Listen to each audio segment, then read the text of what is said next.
Bersama saya, Elo Asmara, kali ini akan mengulas tentang mitos seputar ibu nifas.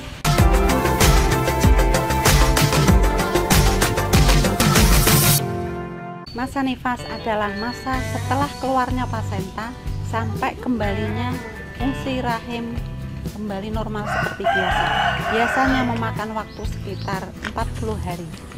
Pada masa nifas ini banyak terjadi mitos di masyarakat yang tidak memperbolehkan makanan tertentu. Ini terjadi di masyarakat luas, bahkan kota yang pendidikan dan tingkat sosialnya tinggi. Itu masih terjadi mitos-mitos yang seperti itu, yang tentu saja bisa merugikan ibu nifas tersebut. Kerugian yang utama adalah produksi ASI yang tidak berkualitas, bahkan volumenya berkurang, juga untuk kesehatan ibu itu sendiri. Mitos yang pertama adalah ibu nifas tidak boleh makan telur, tidak boleh makan daging, tidak boleh makan ikan demi untuk mempercepat kesembuhan jahitan. Biasanya ibu nifas mengalami penjahitan, entah itu di jalan lahir ataupun jahit pada prosesi sesar.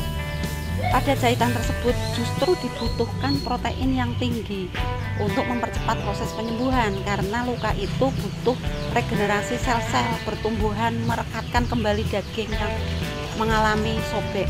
Untuk itu perlu protein yang tinggi. Protein yang tinggi ini berasal dari produk makanan hewani, yaitu daging, telur, ikan, susu. Yang ini kebanyakan dihindari di masyarakat. Menurut masyarakat pada umumnya, mengkonsumsi daging, ikan, telur itu menimbulkan sebuah macam luka yang tidak sembuh-sembuh.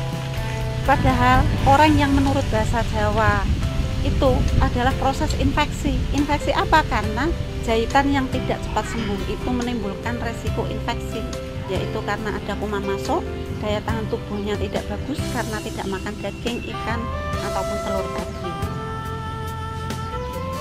Kemudian mitos kedua, ibu-ibu nifas biasanya tidak boleh makan buah-buahan berair dan banyak minum air putih. Masyarakat menganggap buah-buahan dan banyak minum air putih bisa mempercepat sering buang air kecil. Takut kalau buang air kecil nantinya jahitan di jalan lahir menjadi basah. Padahal pada masa nifas itu diperlukan air yang banyak, yaitu untuk rehidrasi ibu dan juga untuk volume ASI yang bagus.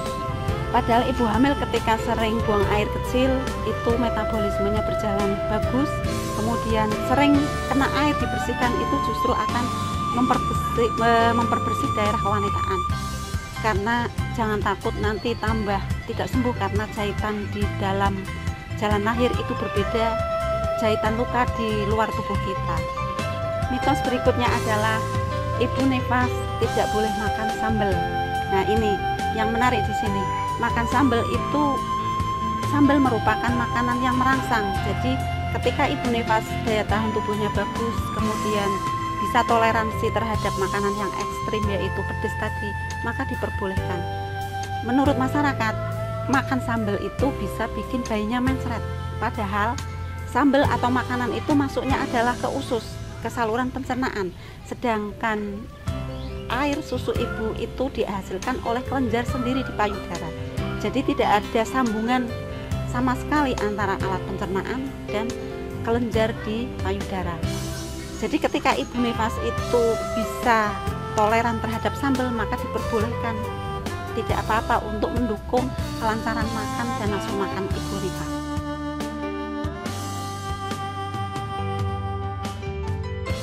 Kemudian makanan yang bagaimanakah buat ibu nifas yang sehat?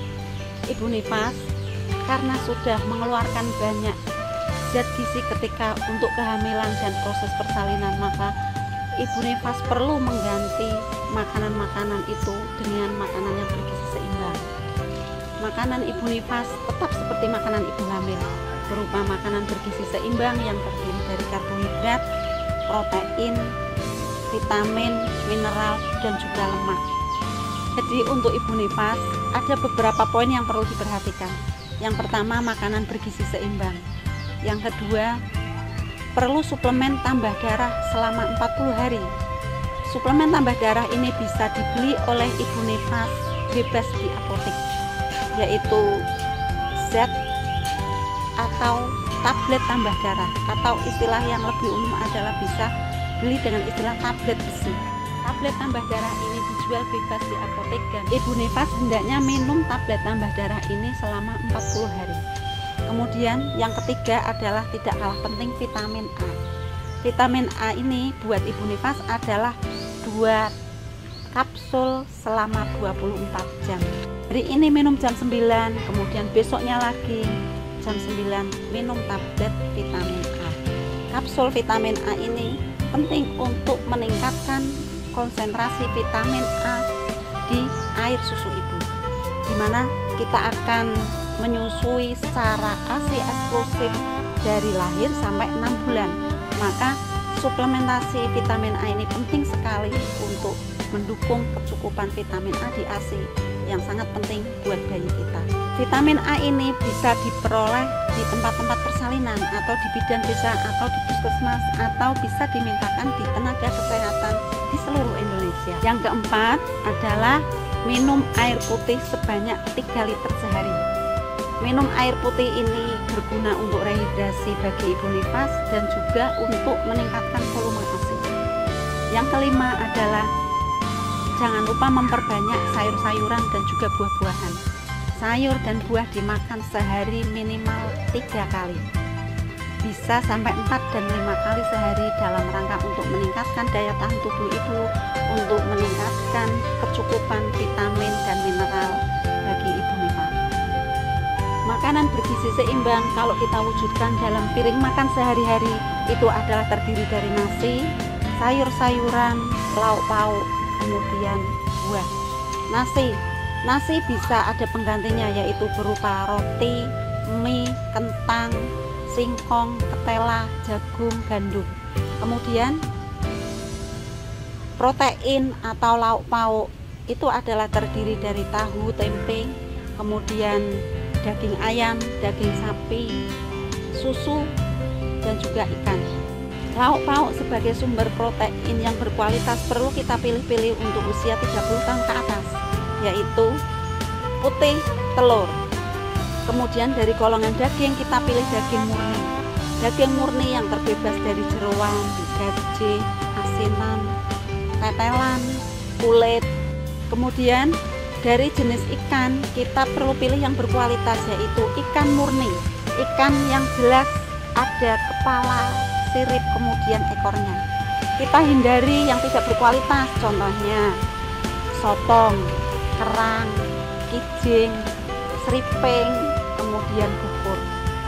Jenis-jenis yang saya sebut terakhir ini banyak mengandung sisa asam yang tinggi di dalam tubuh kita, sehingga ketika kita mengkonsumsi di usia di atas 30 tahun itu malah justru memperberat tubuh kita, karena sisa asam itu harus dikeluarkan oleh tubuh kita. Kalau tidak dikeluarkan bisa mengganggu organ-organ tubuh kita yang lain. Dari golongan susu yang bisa kita konsumsi adalah susu rendah lemak atau susu skim, yang kita peroleh bisa dari toko roti ataupun susu skim yang berupa kemasan di supermarket atau di pasar-pasar swalayan. Kemudian yang terakhir pemirsa, konsumsi sayur dan buah.